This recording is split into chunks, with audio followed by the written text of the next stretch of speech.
ด้วยเอ่ยก็ตาม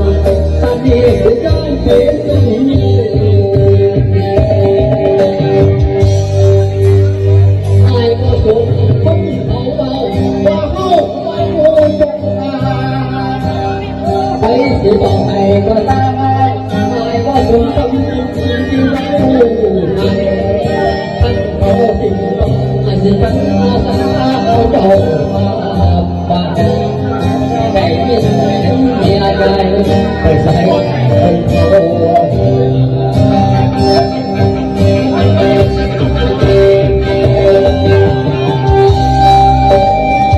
สิ่งที่โดนใจว่าจะอะไรตัวจะมีอะไรเขาอะไรกันเดียวจะมีเขาอะไรกันเดียวต่อเลย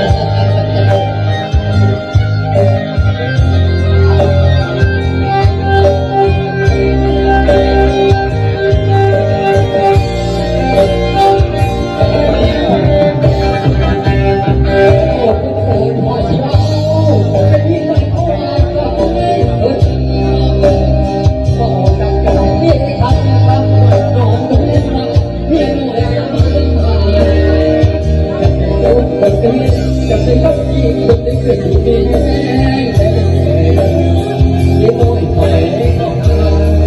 แต่มีสิ่งต้องเป็นต้นยืนไอ้เรื่อง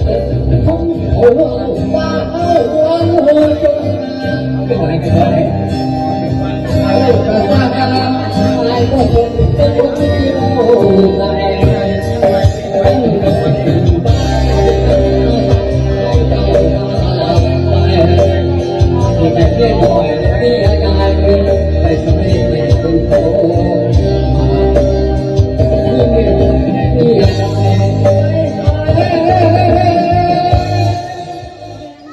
ให้เขา